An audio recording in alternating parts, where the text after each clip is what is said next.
em Marcos 5, do 25 ao 34.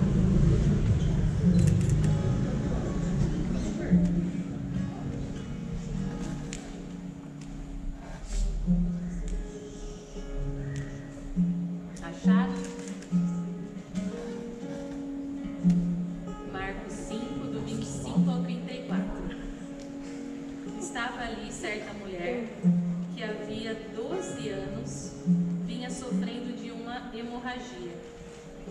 Ela havia padecido muito nas mãos de vários médicos e gastado tudo o que tinha, sem contudo melhorar de saúde. Pelo contrário, piorava cada vez mais.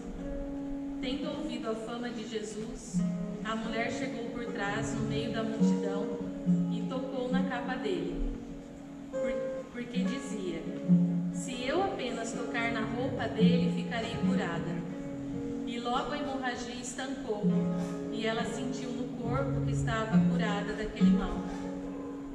Jesus, reconhecendo imediatamente que dele havia saído o poder, virando-se no meio da multidão, perguntou: quem tocou na minha roupa? Os discípulos responderam: o Senhor está vendo que a multidão o aperta e ainda pergunta quem me tocou? Ele, porém, olhava ao redor para ver quem tinha feito aquilo. Então a mulher, amedrontada e trêmula, ciente do que lhe havia acontecido, veio, prostrou-se diante de Jesus e declarou toda a verdade. Então Jesus lhe disse: filha, a sua fé salvou você. Vá em paz e fique livre desse mal. Eu acho muito bonita essa história. Ela até se repete em Mateus 9, do 19 ao 22, em Lucas 8, 43 e 48, que eu fico imaginando a fé dessa mulher. Porque naquela época, para o judaísmo, quem sofria com fluxo de sangue era considerado imundo. Não podia tocar nas outras pessoas e nem ser tocado. Até mesmo objetos do uso do dia a dia perdiam o valor se tocados por um doente com fluxo de sangue. O livro de Levítico, capítulo 15, fala da impureza física e de sua associação com a moral. Então a pessoa impura, ela era totalmente excluída naquela época. E pode-se imaginar a situação dessa mulher que a cada mês acontece a menstruação, ou dessa mulher que implora a cura de Jesus, estando constantemente impura.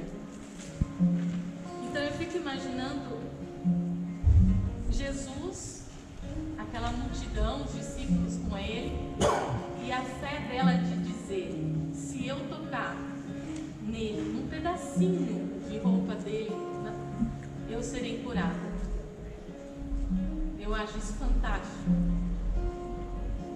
porque é tão difícil para a gente, mediante problemas do dia a dia, a gente conseguir ter uma fé como a dela, de pensar que Deus pode nos curar de tudo, basta a gente pedir, basta a gente ter fé. E ela fez isso. Ela fez. Quando ela toca em Jesus, no manto dele, ele sente o poder saindo dele. Então vocês têm noção do tamanho da fé dessa mulher? E quando Jesus pergunta quem o tocou, e ele para no meio da multidão, os discípulos até: Jesus, mas tem tanta gente aqui, como a gente vai saber quem te tocou? E ela se ajoelha diante dele e se apresenta. Eu fico imaginando ele olhando para ela e dizendo: que fé linda você tem, a sua fé é linda, vá em paz, porque a tua fé te curou. Então hoje eu faço esse convite para vocês, que a nossa fé seja como dessa mulher, que apesar dos problemas, das dificuldades, das circunstâncias, de tudo que acontece de ruim na nossa vida, que a gente continue tendo fé, continue se apegando a Ele, continue se aproximando dele, porque Jesus, ele ama ensinar. E ele deixou a palavra. A palavra de Deus tem tudo ali, é o nosso manual. Então que você se apegue cada dia mais nisso. E que a sua fé cresça cada dia mais. Para que você seja cura na vida das outras pessoas.